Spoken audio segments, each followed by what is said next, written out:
Assalamualaikum warahmatullahi wabarakatuh. Apa kabar teman-teman semua? Semoga teman-teman semua dalam keadaan sehat dan dalam lindungan Allah Subhanahu wa taala. Amin. Teman-teman, untuk hari ini kita akan belajar tema 1, subtema 3, pembelajaran ketiga dan keempat. Tentang kondisi geografis bangsa Indonesia. Jangan lupa ya, teman-teman siapkan buku paketnya dan alat tulisnya. Alat tulis jangan sampai ketinggalan. Karena kita akan langsung mengisi yang pertanyaan-pertanyaan yang ada di buku. Lihat halaman 160 halaman 160 dan halaman 161. Kondisi geografis Indonesia sebagai negara maritim dan negara kepulauan. Perhatikan gambar jembatan ini. Ini adalah jembatan Suramadu, jembatan yang menghubungkan Pulau Jawa dengan Pulau Madura. Pulau Madura masuk dalam Provinsi Jawa Timur. Meskipun demikian, secara geografis Pulau Madura terpisah dengan kabupaten-kabupaten lain di Jawa Timur. Madura merupakan pulau tersendiri yang terpisah dengan Pulau Jawa. Untuk mencapai Pulau Madura harus melewati Selat Madura. Namun, sekarang ini berkat kemajuan pembangunan nasional telah dibangun jembatan Suramadu yang melintasi Selat Madura dan menghubungkan Surabaya dengan Madura. Dengan demikian, untuk mencapai Pulau Madura bisa melalui perjalanan darat. Sekarang teman-teman perhatikan peta berikut ini. Ini adalah peta Indonesia. Indonesia merupakan negara maritim dan negara kepulauan terbesar di dunia. Negara maritim adalah negara yang memiliki perairan yang luas.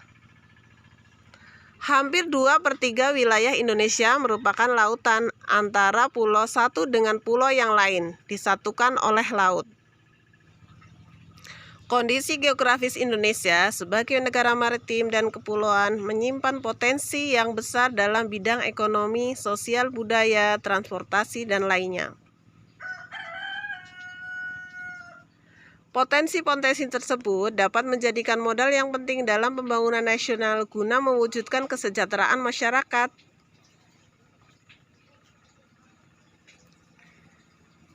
Nah, kelompok masyarakat yang bisa merasakan langsung potensi kekayaan sumber daya alam laut ini adalah masyarakat yang berada di pesisir.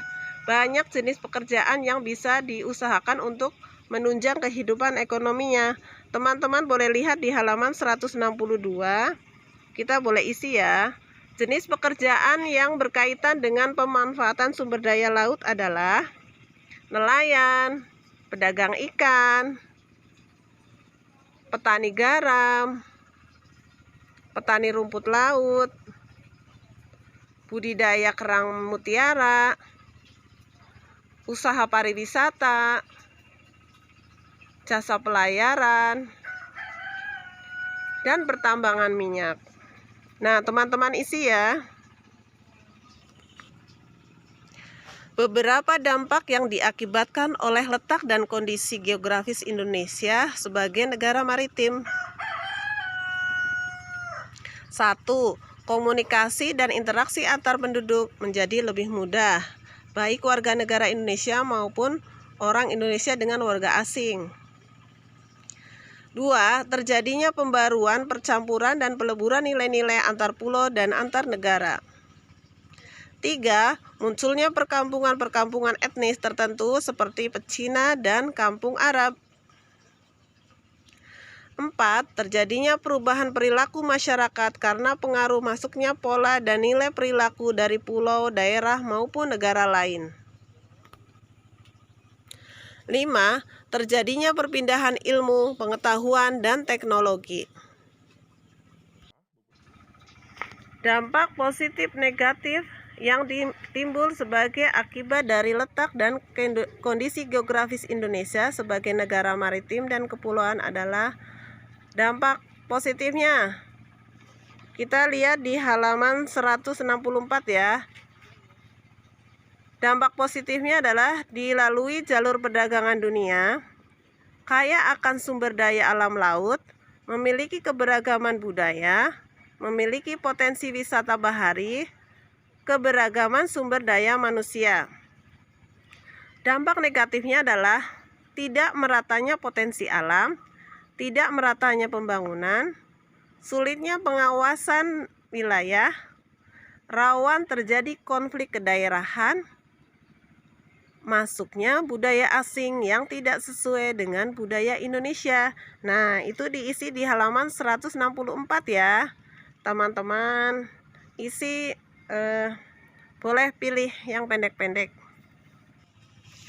Keberagaman yang disebabkan adanya perbedaan antar pulau satu dengan pulau yang lain tidaklah menjadi pemecah dan peregang, namun justru menjadi pemersatu karena antara yang satu dengan yang lain bisa saling melengkapi. Hal ini sesuai dengan semangat persatuan dan kesatuan seperti tercermin nilai-nilai Pancasila, khususnya Sila Persatuan Indonesia. Selain itu juga mencerminkan nilai-nilai yang terkandung Sila keadilan sosial bagi seluruh rakyat Indonesia. Tahukah kamu, meskipun terdiri atas 5 sila, namun Pancasila itu merupakan satu kesatuan yang utuh. Pancasila merupakan satu kesatuan yang bulat dan utuh dari kelima silanya.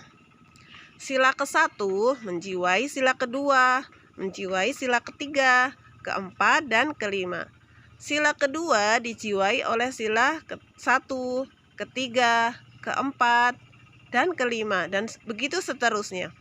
Setiap sila yang membentuk Pancasila juga sebagai satu kesatuan yang mutlak, tidak dapat ditambah dan dikurangi. Oleh karena itu, Pancasila tidak dapat diubah menjadi Trisila atau Ekasila.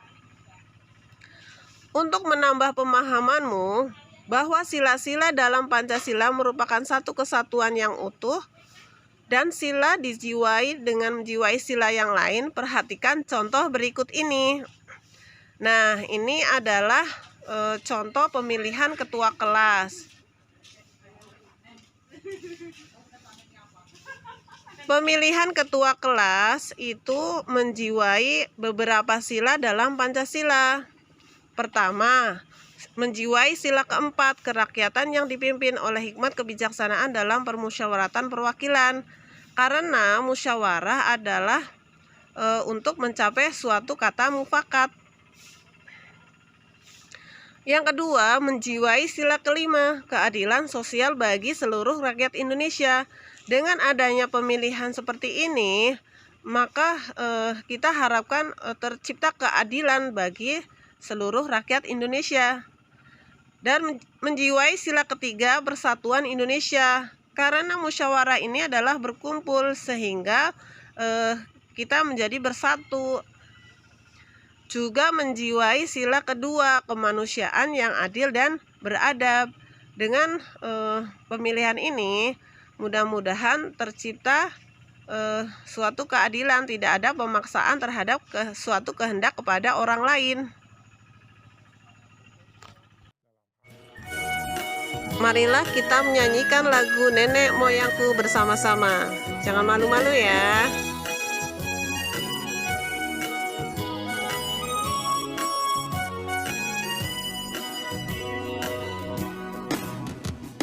Nenek moyangku seorang pelaut, gemar mengarung luas samudra, menerjang ombak tiada takut, menempuh badai sudah biasa. Angin bertiup, layar berkembang, ombak berdebur di tepi pantai. Pemuda berani bangkit sekarang, ke laut kita beramai-ramai. Teman-teman, kisah kejayaan bahari bangsa Indonesia sebagai negara maritim pada masa lalu membuat kita bangga. Akankah masa-masa tersebut dapat terulang lagi sekarang dan ke depan? Nah, teman-teman lihat, ini adalah kapal pinisi. Teman-teman lihat halaman 173. kapal pinisi, dan kapal penjelajah dunia. Nah, dari bacaan ini kita akan mengetahui ide pokok bacaan dari paragraf-paragraf berikut ini. Paragraf pertama, ide pokoknya adalah kapal pinisi adalah sebuah kapal layar kebanggaan masyarakat Sulawesi Selatan. Paragraf 2, ide pokoknya adalah nama pinisi diambil dari nama seseorang yang bernama Pinisi. Paragraf 3, ide pokoknya adalah kapal pinisi merupakan kapal istimewa. Teman-teman isi ya di halaman 175. Kondisi geografis berupa kepulauan yang terdiri atas lebih dari 13.000 dan terbesar dari Sabang sampai Merauke mengakibatkan keragamannya budaya bangsa Indonesia. Masing-masing daerah atau pulau memiliki budayanya masing-masing yang berbeda dengan daerah atau pulau yang lain. Budaya antar suku bangsa satu dengan yang lain juga berbeda-beda, seperti bahasa, adat istiadat, tradisi, sistem kepercayaan, dan sebagainya. Ciri keberagaman budaya lokal Indonesia. Teman-teman bisa lihat di halaman 176 ya. Ada keberagaman suku bangsa, keragaman bahasa, keragaman religi atau agama, dan keragaman seni dan budaya. Keragaman suku bangsa Indonesia diklasifikasikan menjadi 19 suku induk. Keragaman bahasa Indonesia masuk ke dalam rumpun bahasa Austronesia yang terbagi lagi ke dalam subrumpun dan wilayah-wilayah bahasa. Keragaman religi atau agama, 6 agama yang diakui pemerintah Indonesia yaitu Islam, Katolik, Kristen, Hindu, Buddha, dan Konghucu. Keragaman seni dan budaya, salah satu wujudnya adalah kesenian, baik seni sastra, seni tari, seni musik, seni drama, dan sebagainya. Contoh budaya asli Indonesia adalah reog, berasal dari Ponorogo, Jawa Timur. Kemudian tari kecak berasal dari daerah Bali. Kemudian contoh budaya hasil percampuran dengan budaya luar negeri. Ada keroncong. Keroncong berasal dari Portugis. Dan contoh lainnya adalah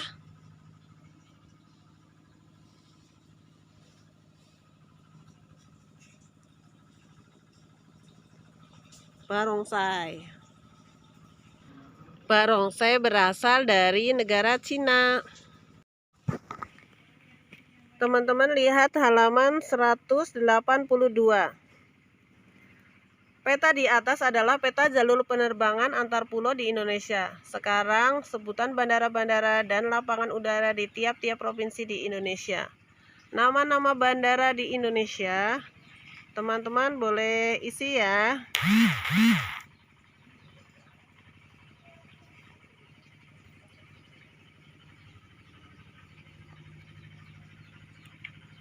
Kemudian peta jalur pelayaran. Peta di atas adalah peta jalur pelayaran antar pulau di Indonesia. Sekarang sebutkan nama pelabuhan di tiap-tiap provinsi di Indonesia. Teman-teman juga tulis ya, tinggal pilih yang mau ditulis nama pelabuhannya, boleh. Untuk dihafalkan sehingga teman-teman lebih banyak wawasannya ya.